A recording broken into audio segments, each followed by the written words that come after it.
सेबों का मुरब्बा लेकर आता हूं। मुकाबला करते उलमाए देवबंद का, मुकाबला करते उलमाए देवबंद का, तनकीद करते उलमाए देवबंद को, जाओ हुसैन अहमद मदनी को पढ़कर देखो, यही कराची है, यही खालिक दीना हाल है। आप अंग्रेज की अदालत में खड़े हैं, अंग्रेज जज कहता है आपने फतवा दिया है अंग्रेज की फौज में भर्ती होना हराम है, हराम है। फरमाया दिया क्या होती है, अब देता हूं, देता रहूंगा जब तक हुसैन अहमद मदनी के मुंह में जुबान बाकी है, सीने में कुरान बाकी है, मैं कहता रहूंगा अंग्रेज तेरी फौज में भर्ती होना हराम है, हराम है। मौलाना जौहर कदमों पे गिर पड़े, हजरत बयान बदल दो। फरमाया जौहर बयान बदलता हूं, ईमान बदल जाएगा।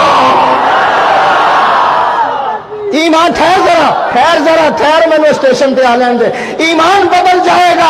अंग्रेज जज कहने लगा आपको पता है ऐसी बगावत वाली तकरीर की सजा क्या है? फरमाया तुम बताओ। उसने कहा मेरी कलम के अंदर बड़ी कुव्वत है, ऐसी बगावत वाली तकरीर की सजा तख्तेदार है, फांसी है। मौलाना ने ब्रीफ केस खोला, सफेद कपड़ा निकाला, अदालत में लहरा कर कहने लगे ओ अंग्रेज जज तुम्हें इल्म होना चाहिए, हुसैन अहमद जब देवबंद से आ रहा था तो कफन का कपड़ा भी साथ ले आया था।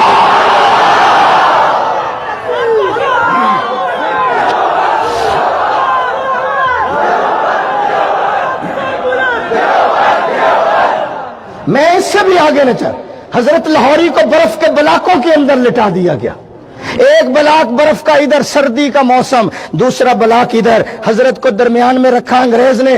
और जिस वक्त आप बेहोश हो गए, जिस्म ठंडा हो गया, जब होश आया तो अंग्रेज ने एक तरफ उठाकर रखा और पूछता है लाहौरी अब जुलूस निकालोगे?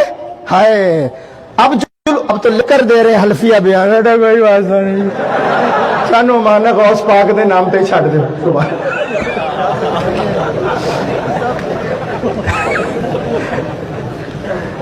अब जुलूस की क़यादत करोगे? बर्फ के बिलाकों पे लिटाया, जिस्म ठंडा हो गया, ये याद रखना। होश आया तो अंग्रेज सवाल करता है अब जुलूस निकालोगे? अब खत्म नबूवत जिंदाबाद का नारा लगाओगे? अब रैली निकालोगे? अब जुलूस की क़यादत करोगे? अब मस्जिद के अंदर हुजूर की इज्जत और अजमत बयान करोगे? देवबंदिया फख्र करो, फख्र करो।